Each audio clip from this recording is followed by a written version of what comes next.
dibilang lucu, miris, dibilang miris, lucu, ya sorry, nyapa ya. Iya betul. Sekarang, jadi sekarang kalau kita nggak urusin dia, mulai. Udah mulai Pak?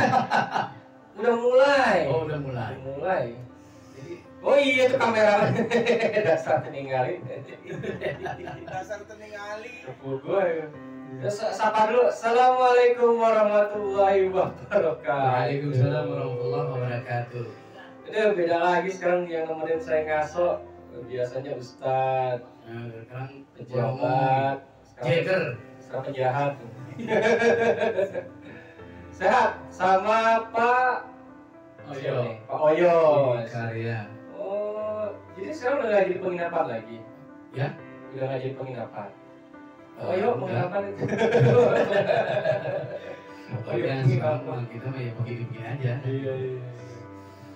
Gak apa-apa temenin saya ngaso ya. Ya siap lah. Kopinya. Kalau yang itu tadi nasi pesen ke Teh Yuli dari Damal ke Mbak Winarti biasanya idep Pak. Jadi kayak dia lagi putus angan kayaknya, gak bikinin cup kopi. Iya benar. Waduh, gersang, segar merangsang. Oh ya, temenin saya ngaso kita ngobrol ya. Oke siap. Jadi kalau boleh kita cerita, katanya Pak Oyo teh profesinya sebagai apa ini? Assalamualaikum warahmatullahi wabarakatuh. Waalaikumsalam. Profil. Salam we pas nunggu. Bener pidato wae. Aduh, kalau makin oke, udah perlu salam. Oh iya. Jadi saya di profilnya di EKTPB adalah Kepala Departemen Advokasi. Kepala Departemen Advokasi di Yayasan Karya Tunanetra. Yayasan Karya Tunanetra Peduli Bangsa. Dan saya dipercaya menjadi Ketua Koordinator Daerah Kota Bogor, Depok, Bekasi, Purwakarta di Yayasan Karya Tunanetra Peduli Bangsa. Ya begitu. Siapa Pak? Kang Sena ya? Oh, Kang Sena atau Mas ya? Atau Kakang betul lah. Oh, atau Ya, tulang? tapi masa Kakang Betawi ya? Ya udah suka-suka. Pak, tadi nih saya perjalanan ke sini Iya. ketemu nyanyi nih, ya nyanyi pakai speaker gitu kan umum tuh kita ya, Iya betul. umum. Pas saya tanya sama ojek itu kan pakai ojol sini ke saya, Iya. pakai ojol. Saya tanya itu tunanetra bukan Mas? Iya tunanetra. Jadi berdua Mas, berdua tunanetra dulunya. Gak tahu Mas, yang satu mah kayaknya masih lihat dah gitu. Nah sebenarnya Mak, hari profesi pengamen itu kalau di kalangan teman-teman tunanetra itu gimana sih Pak? Maksudnya bolehkah atau itu memang dibutuhkan atau itu memang ya bahasa kasarnya emang gak ada kerjaan yang lain gitu Pak? Kok mereka malah banyak banget sering banget ketemu tuh Pak kayak gitu Pak. Maksudnya yang pakai pendamping gitu ya? Nah, ya kesan kita bahas pengamennya dulu nih. Oh, profesi kayak gitu sebetulnya untuk para pengamen tunanetra itu ya kalau bisa ada pekerjaan yang lain sih sebetulnya ya lebih baik mencari kerja selain dari ngamen. Tapi karena memang sekarang itu zamannya sudah lain seperti pemijat ya, kan? ya, Pemijat sekarang sepi Pak. sepi karena apa? Karena memang banyak pengangguran. Ya. Kalau zaman dulu pemijat itu makmur karena banyak yang bekerja, ada uang lebih untuk kesehatan kan, untuk kesegaran. Tapi karena sekarang setelah zaman reformasi itu malah lebih kurang menyenangkan ya buat para pemijat, terutama pemijat tunanetra. Akhirnya dengan keterpaksaan karena kebutuhan untuk menghidupi keluarga untuk menyambung penghidupan, pasien sudah jarang karena pengangguran sudah banyak yang di PHK dengan alasan ini dan itu, yang jelas ya begitulah. mungkin tidak usah dibahas ya Iya. di negara kita itu. Akhirnya mereka itu terjun ke jalan. Oh. Sebetulnya para pengamen tunanetra di jalan itu bukan karena bakat nyanyi, Iya, tapi iya. bakat kubutuh. Bakat. Kalau kata orang Sunda. Iya, kata orang Sunda bakat kubutuh gitu ya. Karena kebutuhan juga ya, Pak, karena ya. kebutuhan yang memang Ya bayangin anak kan ada yang 5 ada yang. nah gitu kan, karena kebutuhan juga akhirnya terpaksa mereka itu harus terjun ke jalan, kan? Tapi katanya memang ada, saya emang enggak terjun ke jalan. Ada, kalau saya dulu teman saya kata ada omset bisa 300.000 sehari, Pak. Nah, 200.000 bersih itu tuh. ya, iya kan? Itu saya enggak tetap mikir dan lain sebagainya. Itu kan yang sudah punya langganan. Oh. Dan langganannya itu masih punya pekerjaan. Artinya langganan-langganannya itu yang masih bekerja gitu kan di instansi. Ini yang pijit nih. Nah, yang pijit, yang masih bisa memijat kan. Iya. Kan? Iya. Dan dia mungkin ya punya karya-karya lain yang mana dia memang dari dulunya sudah ya sudah memang ditakdirkan untung. Kan? Jadi yang harus kita garis bawahi ini profesi ngamen bagi teman-teman netra terutama teh. Nah, profesi ini dikarenakan bukan karena nggak ada alternatif pekerjaan yang lain, ya. tapi sementara ini mah pekerjaan itu yang ya dibilang simpel juga enggak ya, karena Iya, banyak saingan ya Pak ya. Iya. Modal buat mengakomodasi itu juga butuh banyak modal ya, speaker apa gitu. Iya, speaker atau yang mau pakai gitar, ada yang bergerup gitu kan. Nah, itu sih sebetulnya memang karena untuk menyesuaikan kebutuhan hidup, yang mana kita harus menyesuaikan dengan harga beli. Ya. Nah sekarang misalnya, apalagi ya, kita punya anak yang sekolah, sekolah tidak mau tahu bahwa dia itu tidak mampu dan tidak mampu. Yang penting dia sekolah bayar, gitu kan? Merasa tiga-tiganya sekolah. Nah, gitu kan? Oh ada katanya sekolah yang tidak mampu, tapi kan tidak semuanya yang miliknya bagus bisa sekolah di tempat sekolah yang tidak mampu. Nah, sekolah-sekolah yang SD, SMP itu kan yang harus dekat sama keluarga kan itu harus menyesuaikan terhadap lingkungan sekitar. Ini masalahnya ya Pak nih. Itu kan butuh banyak apa segala macam. Nah, ini tunanetra kan kata Bapak bilang tadi nih banyak yang karena terpaksa. Dalam arti ini kan pengalaman baru nih buat mereka. Iya. Nah makanya mungkin ya itu yang menyebabkan mereka teh ada di butuh pendamping gitu buat nuntun Pak biar nggak kesasar. Ini masalahnya ada lagi yang terjun berdagang. Kemarin ada ini yang amen nih, yang amen gimana tuh kalau terjun berdagang. Yang terjun berdagang itu karena dagangan juga susah laku, akhirnya ngamen juga. Ya, gitu. Sengaja dia terbiasa tuh sama jalan tuh kalau yang dagang. Sebetulnya ya yang sengaja memang dia punya keahlian nyanyi itu ya memang panggung nggak ada, penyaluran nggak ada, sementara dia bisa bernyanyi, suaranya juga bisa bagus, ya terpaksa terjun ke jalan gitu kan. Dan yang mempunyai ahli musik dan lain sebagainya terpaksa lah gitu kan.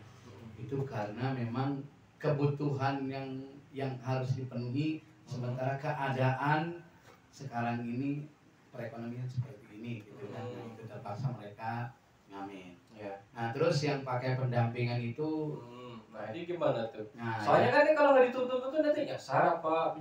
Kalau jalan kan butuh adaptasi juga Pak. Ya. Memang ada banyak yang mengatakan seperti itu bahwa dia itu tidak pede, ya. Nah tidak pede untuk berusaha sendiri, akhirnya dia pakai penuntun gitu kan, ada seperti itu. Tapi sebetulnya kalau kita berusaha untuk mandiri gitu kan, itu bisa saja kita lakukan karena banyak teman-teman yang tadinya pakai penuntun dia akhirnya mandiri karena berbagai alasan ya gitu kan. Nah dengan mandiri itu misalnya kita kami di pasar atau di tempat bazar dan lain sebagainya, kita kan bisa kerjasama dengan tukang ojek misalnya, kita dianterin petugas setempat lah. Kalau yang nggak bisa jalan, cari tempat yang kosong buat mangkal yang kira-kira orang hilir mudik lewat di depannya gitu kan. Itu sebetulnya bisa. Nah yang ngamen pakai penuntun itu secara apa namanya sengaja ataupun tidak disengaja itu apa namanya menguntungkan orang-orang yang sebetulnya dia bisa bekerja. Oh, Sebetulnya dia bisa berwira swasta. Iya. Daripada menuntun menjadi jeleknya menjadi pemulung. Nah kan, Jadi ini teh penuntun teh bisa jadi bentuk pemanfaatan dari ya, si yang nuntunnya atau yang Ya. awasnya lah. iya ya. Wah. Dan pemerintah pun, negara pun itu sangat apa namanya sangat tidak setuju dengan rekan-rekan orang normal yang berusia muda, terus matanya bagus, tenaganya masih kenceng, tidak memberikan kontribusi pada negara. Artinya kan lebih baik bekerja di pabrik, lebih baik dia mencari berdagang jadi karyawan warung, toko seperti itu kan. Itu kan ada kontribusi. Jadi pemerintah teh sebenarnya melarang. Pemerintah itu sebetulnya melarang, akhirnya yang namanya tunanetra juga jadi kena larangan gitu kan gitu ya. Gitu. Karena apa? Karena sumber daya manusia yang harusnya jadi calon anak bangsa yang yang produktif malah jadi tidak produktif. Itu waktu zamannya Gubernur Fauzi Wibowo sampai ada apa namanya pernyataan yang turun dari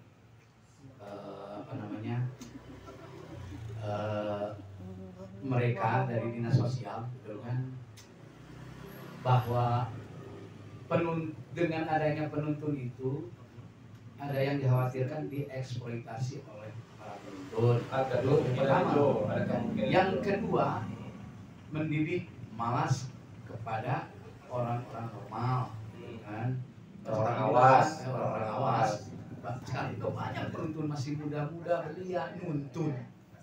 Nah, itu kan yang harusnya bekerja untuk negara, akhirnya dia menggunakan jasa tunanetra untuk pencarian nafkahnya. Nah, ini kita stop dulu sini nih. Ini menarik nih, kita garis bawahi dulu nih. Jadi poinnya nih kalau saya boleh ambil nih ya. Yang pertama apa namanya? Profesi pengamen buat teman-teman netra itu adalah bentuk alternatif. Walaupun harusnya ada pekerjaan yang lain. Yang kedua nih, dengan adanya pendamping itu terjadi banyak masalah walaupun memang keuntungannya sedikit. Yang tadi membantu teman-teman netra supaya bermobilitas dengan baik. Nah, masalahnya justru malah lebih banyak. Ya, diantaranya tadi banyak terjadi pemanfaatan ya. Jadi istilahnya orang-orang yang menuntun itu memanfaatkan profesinya sebagai penuntun dengan mengambil income lebih banyak daripada teman-teman tunanetranya yang bekerja. Iya betul. Jadi bisa jadi masalah nih. Nah ini nih yang nggak habis pikir. Ternyata dengan fenomena yang seperti itu pemerintah sampai menurunkan apa ya semacam peraturan bahwa melarang adanya pengamen tunanetra yang mempunyai pendamping. Ini asik nih. Cuma begini Pak, udah mau maghrib nih kita. Ada tambah dikit nih. Tambah lagi terakhir nih ya. Iya nih. Soalnya ini kopinya masih akhirnya pernah saya dengar bahwa waktu zaman Fauzi Wibowo mungkin perdanya juga sekarang nggak jauh dari bahwa tunanetra yang akan ditangkap. Itu dia tuh. Karena gara-gara tunanetra mereka jadi pemalas. Besok Pak, kalau ngaso di sini lagi, saya pengen tahu cerita-cerita tunanetra ataupun teman-teman yang pernah ditangkap gara-gara dia namanya pakai pendamping. Dan cerita-cerita lainnya nanti kita share lagi di sini Pak ya. Oke, siap. Oke, terima kasih. Saya mau ini dulu pamit dulu ya. Udah ditungguin di rumah ini. Ya, sama-sama kita mudah-mudahan kita bisa bertemu. Mudah-mudahan bisa manfaat. Saya lagi ini bukan bermaksud mendiskreditkan teman-teman ya Pak ya. Iya. Atau yang lain, tetapi mari kita bahas, kita bagi cerita di sini di ngaso ini supaya sama-sama enak lah ada solusinya gitu Pak. Iya betul. Oh memang ini kalau menurut saya ngaso ini adalah memang bagus karena apa? Karena kita bisa berbagi pengalaman Ya. atau berbagi cerita Amin. atau menjadi juga berbagi apabila kita mempunyai hal-hal yang memang harus dipecahkan bersama di sini bisa gitu kan. Kita pecahkan. Kita pecahkan terutama mengenai Tunanetra. tunanetra gitu kan. Begitu. Ngomong-ngomong Bapak udah nyuruh teman-teman udah subscribe belum? Subscribe. Ya, Nah, untuk coba. para netizen atau ya para pemirsa dimanapun berada yang mengklik YouTube channel KTPB Ya. channel KTPB, silakan untuk subscribe, share dan like serta komen supaya channel ini bisa lebih berkembang dan supaya masalah-masalah yang kecil ini bisa diketahui oleh umum dan akhirnya menjadi yang suatu masalah yang bisa diselesaikan bersama-sama gitu. Sip. Pamit dulu Pak. Iya. Iya. Terima kasih ya. Iya. Assalamualaikum warahmatullahi wabarakatuh. Waalaikumsalam warahmatullahi wabarakatuh.